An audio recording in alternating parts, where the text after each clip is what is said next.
Hello everyone. Today we will be starting with the last exercise of our chapter 5, that is data handling. Here we will have a topic called, probability or chance. Now what do you understand by probability? I have given you few links to the videos and description about what is probability. Probability in simple words you can say possibility. For example, when I toss a coin, suppose I'd like to explain you this particular part before starting with the exercise. Suppose if I toss a coin, okay, if I toss a coin, what will the results come out as? I might get a head or I might get a tail. Okay, so these are my two possibilities. You don't know which one you are going to get.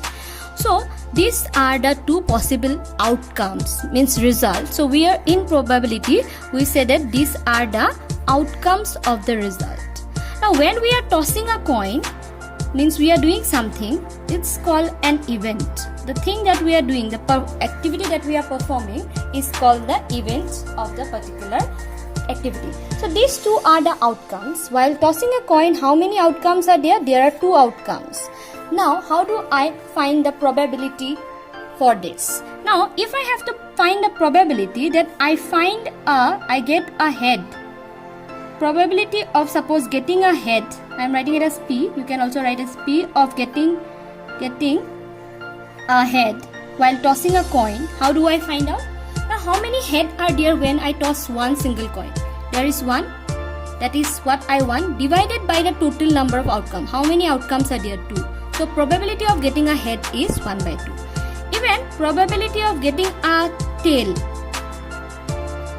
Probability of getting a tail, how many tail are there? 1, and total number of outcome is 2. So when you need to find out the probability of a certain event, what you do?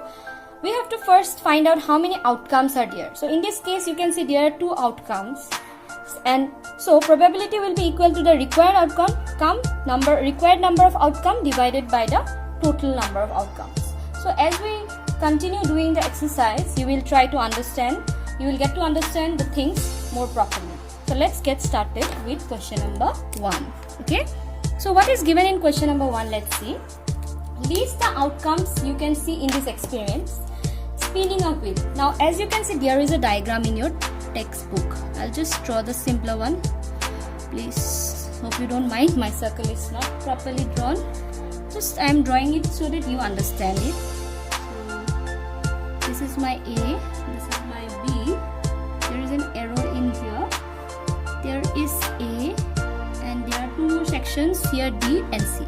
Now if you can see here, it is being asked list the outcomes you can see in this experiment. What are the outcomes? When this starts spinning, this arrow might be in B, C, D, A or anywhere. Okay, right? So in question number 1A, it is given spinning, sorry for the scribbling, spinning a wheel. Okay, so I will write down my answer as the outcomes are. What are the outcomes? Means the result are, where will the pointer stick to? It might be in B, it might be in A. So A, it is repeated 2 times. I will not write it 2 times. A, B, C or D. Whether it is in this or this, the outcome is said as A. Here the number of outcomes will be 5 because there are 2A, 1, 2, 3, 4, 5. But what are the outcomes? A, B, C and D. So these are the outcomes. It's not asked how many outcomes, it's given list the outcomes. Okay. Next one is tossing 2 coins together. Number B is given tossing 2 coins together. Okay. So what are my outcomes? Let's see. The outcomes are, okay, before going on to the outcomes, I'll show you the coin. Suppose the diagram is not required, just for explanation. Suppose this is my coin number 1, okay, and this is my coin number 2. It has a head, it has a tail, it is a head, it has a tail. Now when I toss them, suppose I am tossing coin number 1, I am getting a head. From coin number 2 also I am getting a head. That can be one possibility outcome. When I am tossing for the second time, I might get a tail for the first one and also tail from the second one. From here I might get a head and from here I might get a tail, and from here tail and head. Are there any more possible outcomes left? I don't think so. So the outcomes while tossing two coins together are head, head. You don't have to write HEADTAIL. You can write just this way: head, head, tail, tail, head, tail, and tail, head. So these are the possible outcomes while tossing two coins together. Okay. So let's move on to the next question. That is question number 2. I like to use this part instead of wasting much paper here. Question number 2 is given: when a die is thrown. Die means it's a dice that you use playing Ludo and all.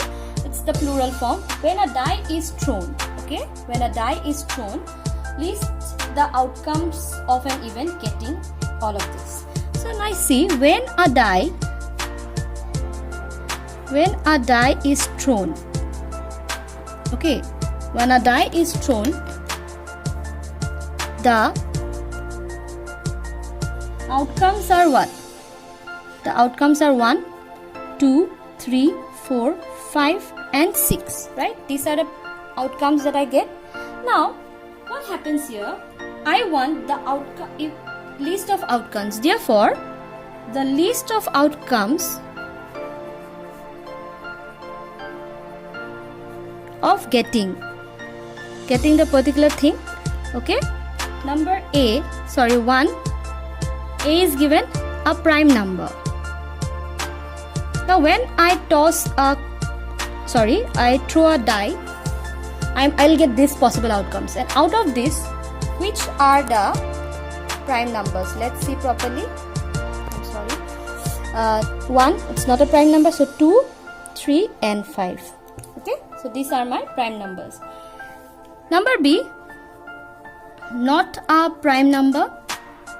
Other than this, what will be the other numbers? 1, 4 and 6. So these are the numbers which are not prime numbers. So these are my outcomes. Next, number 2, same question. A is there. A number greater than 5. Number greater than 5. So which are the number greater than 5 in this? Only 6. So 6. Then number B, a number not greater than 5. So a number not greater than 5 are what? 1, 2, 3, 4. Okay, so these are the outcomes that I need to find. Okay, now we'll move on to our next question. Let us see question number 3 here now. It's given: find the probability of the pointer on D stopping on D in question number 1A. Now question number 1A, this was the question. Okay, what is the probability that the pointer will stop at D? Now we already the figure is drawn. Here the total outcomes are what? Total outcomes are there. It might be A, B, C, D, okay, and also A, because there are 2A here. That means what? That is total number of outcomes is equal to 5. You might say this is repeated, but it might fall in this A or this A. So the thing is same. So we have 5 total number of outcomes. And what do I need? We are doing question number 3A. So probability, I'm writing the statement from the question. Probability of the pointer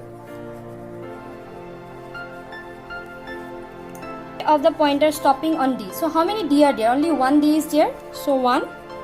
You don't write D, okay? 1, the number of the required thing. And the total number. Total there are 5. So 1 by 5. This is your answer. So the probability of the pointer stopping on D is equal to 1 by 5. So this is your probability. Very simple.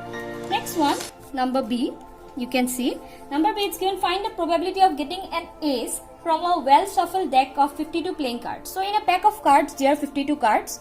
And if you have seen the cards, there are 4 aces. Number of ace in the deck of card is 4. Okay. So here, we'll write down the things properly. Let's write it down. So see here, there are total number of cards 52. Aces in the card is 4 ace. Okay. So probability of getting an ace will be how much? 4 by 52. If you can keep it like this, or you can cancel it and it becomes 1 by 13. So you do it this way. Okay.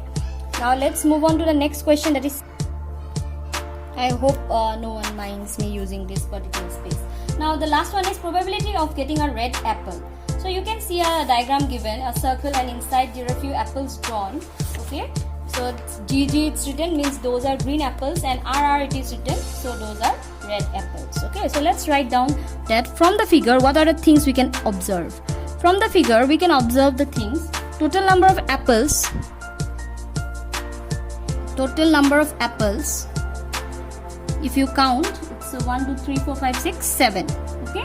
Then number of red apples. Red apples, how many red apples are there? 4. Number of green apples, obviously will be the remaining, and you can obviously count and see it's equal to 3. So what do I need? Therefore probability of getting a red apple. So how many red apple are there? First thing, 4 divided by the total, that is 7. So this is my probability of finding the thing. Okay. So in this way we do the sums. Okay. Now as this is very easy finding the probability and all, I would like to give you 2 homework for this. You try these 2 sums. Okay. So I would like you to do the remaining sums. I can make a small box over here. I'm just making, in this time I might not get some extra paper, so I don't want to waste anything. So your homework will be question number 4, 5 and 6. Please try this sum at home. Okay. After you finish writing this down in your classwork copies, you will try question number 4, 5 and 6. These are very easy. So I hope you have understood. This probability chapter carries very less marks, means per sum. Let's suppose this type of sum, it will carry 1.5 or 1 mark each, not more than that. So I hope you will not lose this marks. It's very easy to score. Just write full statement and write down. I'm sorry for this plotting and all. I hope the explanation was helpful. If you have any doubt, please let me know. You have got probability in your lower classes, I suppose, but you will get it more and more advanced levels in your higher classes. So please keep on practicing. Thank you everyone. Have a nice day ahead.